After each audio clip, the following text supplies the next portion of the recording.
रोज़ रोज़ के झगड़े से क्या फ़ायदा? अपन रोज़ रोज़ के झगड़े में क्यों पड़े? जब बंटवारा हुआ था हिंदुस्तान पाकिस्तान का, एक तो नंबर एक जनसंख्या के आधार पे नहीं हुआ, क्षेत्रफल के आधार पे भी नहीं हुआ, बंटवारा धर्म के आधार पे हुआ। और मुसलमानों ने ये कह के अपना हिस्सा लिया कि हम हिंदुओं के साथ नहीं रह सकते। नेहरू ने बंटवारा किया, और जब बंटवारा हुआ तो अंबेडकर जी ने कहा था कि या तो बंटवारा करो मत, और करना है तो भारत में कोई मुसलमान रहना नहीं चाहिए। बंटवारे का मतलब ही ये है, जब हिंदू और मुसलमान के आधार पर बंटवारा हुआ था तो भारत में क्या मतलब था किसी मुसलमान के रहने का? मगर नेहरू और गांधी हिंदू नहीं थे। वो हिंदू होते तो इतना हिंदू मरवा दिया उन्होंने। उनके मुंह पे कोई शर्म नहीं थी, कोई लाज नहीं थी। उन्होंने पाकिस्तान बनाने के बाद भी मुसलमानों को यहाँ रोक लिया। क्या मतलब था? क्यों रोका?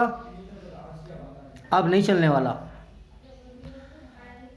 हिंदुओं की निर्मम हत्या, जगह जगह हिंदुओं पे पथराव, हिंदू बहू बेटियों के साथ लव जिहाद, हमारे खाने पीने के सामान में थूकना मूतना, और हम बर्दाश्त करते रहे कब तक भाई?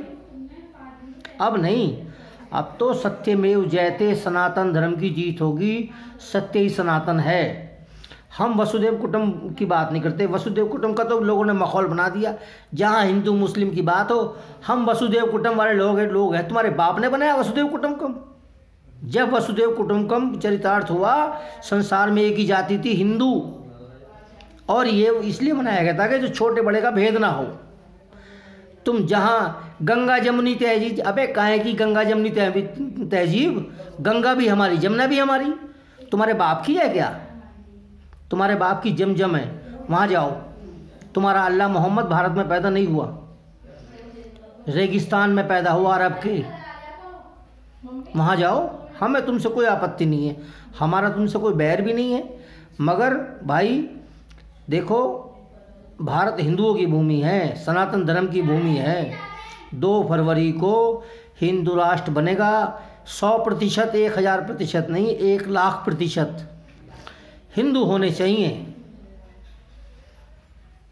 अगर हमारी संख्या अच्छी होगी तो 2 घंटे के अंदर हिंदू राष्ट्र बनेगा।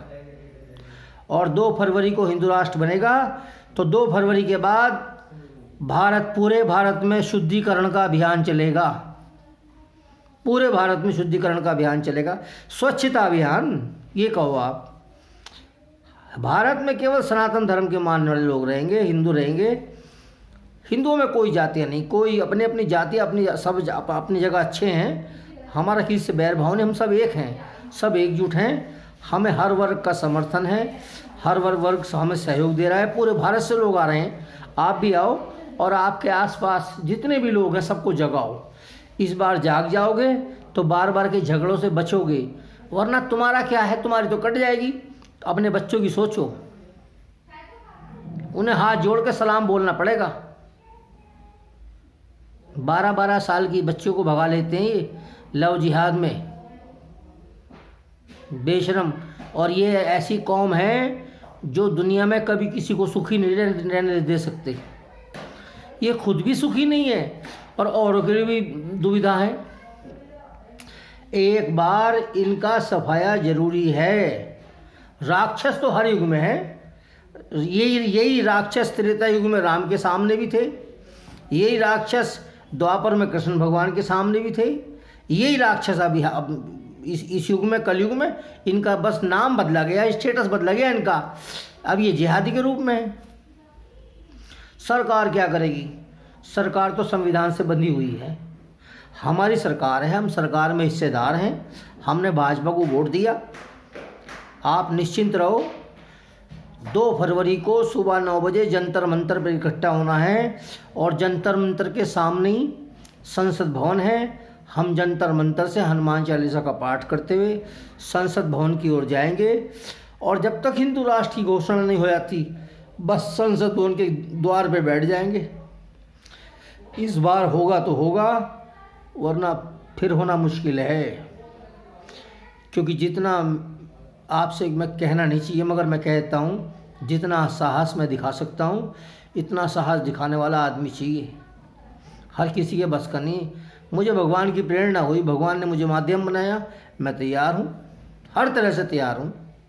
आप 2 फरवरी को सब अधिक से अधिक संख्या में पूरे देश से 9 बजे पहुँचो जंतर मंतर दिल्ली पर। जय सिया राम।